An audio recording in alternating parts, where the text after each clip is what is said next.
পৌষের কুয়াশা ভেদ করে পূবের আকাশে লাল সূর্য। জাতীয় স্মৃতিসৌধে ইতিহাস বর্তমান যেন মিলেছে এক বিন্দুতে।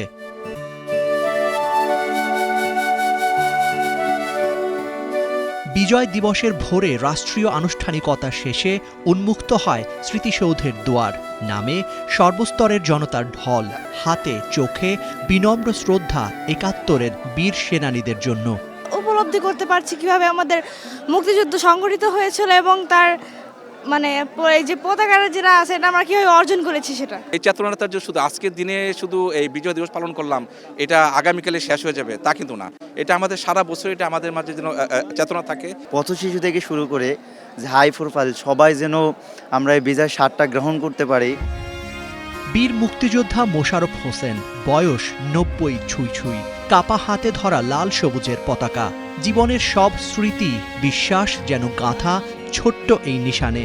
এটা কাগজ পাইনি, এটা একটা স্বর্ণের টুকরা পাইছি। 28 জন ছিলাম বাঙালি, তার ভিতরে 18 জনে মারিয়া লাইছে। আমার মুখ ফাইটে যায় কেন? সে তো আমাদের লাগে যুদ্ধ করছে, আমি বাচ্চা আছি এ মরিয়া গেছে। স্বাভাবিক এটা চোখে পানি আসছে।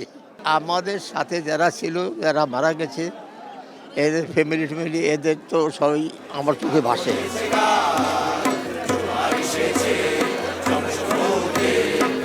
এমন আত্মত্যাগের বিনিময়ে পাওয়া এই পতাকা শুধু দুটি রঙের মিশেল নয়, লাখো শহীদের রক্তের লাল আর স্বাধীনভাবে মাথা উঁচু করে দাঁড়ানোর সাহসের আখ্যান যেন তুলে ধরছে সবুজ।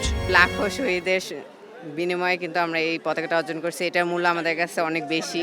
আমরা 9 মাস যুদ্ধের বিনিময়ে এই পতাকাটা হাতে ধরতে পেরেছি। সো আমরা চাই যে আমাদের তরুণ প্রজন্ম যারা আসছে বা ইন ফিউচার যারা আসবে তারা এই চেতনা নিজেদের মধ্যে ধারণ করে ওই অনুযায়ী দেশটাকে সুন্দরভাবে গড়ে তুলুক।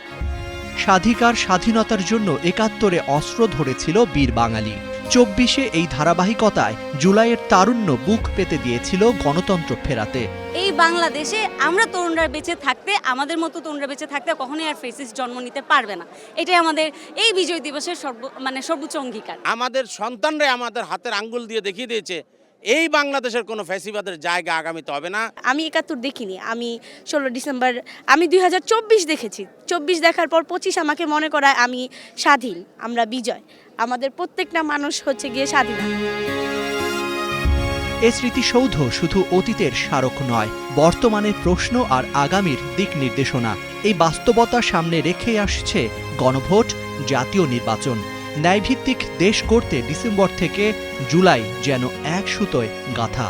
বিজয় মানে হচ্ছে যেন আমাদের দেশটা শান্তিপূর্ণভাবে পরিচালিত হয়, যেন আমরা সবাই শান্তিভাবে থাকতে পারি, যেখানে কোনো রাজনৈতিক বা কোনো কিছু যেন ইনভলভ না হয়ে আমাদের সাধারণ মানুষ যেন ক্ষতিগ্রস্ত না হই। আমরা একটা সিস্টেম তৈরি করা, যেই সিস্টেমের মধ্যে আগামী আরও ১০০ বছর আমরা যেন এগিয়ে যেতে পারি। আরেকটা যেন বারবার যেন আমাদের আন্দোলন করতে না হয়, আমাদের বারবার যেন আত্মহতি দিতে না হয়।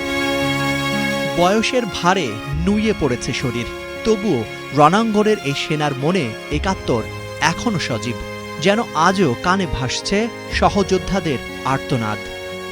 বিজয় মানে স্বাধীন চেতনায় বসবাস, আর এই চেতনাতেই ৭১-এর মরণপণ যুদ্ধে ৭ কোটি বাঙালি হয়ে উঠেছিলেন এক একজন তিতুমির, সূর্য সেন ও প্রীতিলতা। তাদের আত্মত্যাগের বিনিময়েই জাতি পেয়েছে বিজয়ের লাল সবুজ পতাকা। আজকের এই সুপ্রভাতে জাতির শ্রেষ্ঠ সন্তানেরা হয়তো আর কখনোই ফিরবে না, তবুও তাদের দেশপ্রেম চিরবহমান থাকুক বাঙালির ধমনীতে। ৫৫তম বিজয় দিবসে এমন স্লোগানই উঠল জাতীয় স্মৃতিসৌধে। Zakaria Ahmed, Star News, Savar, Dhaka.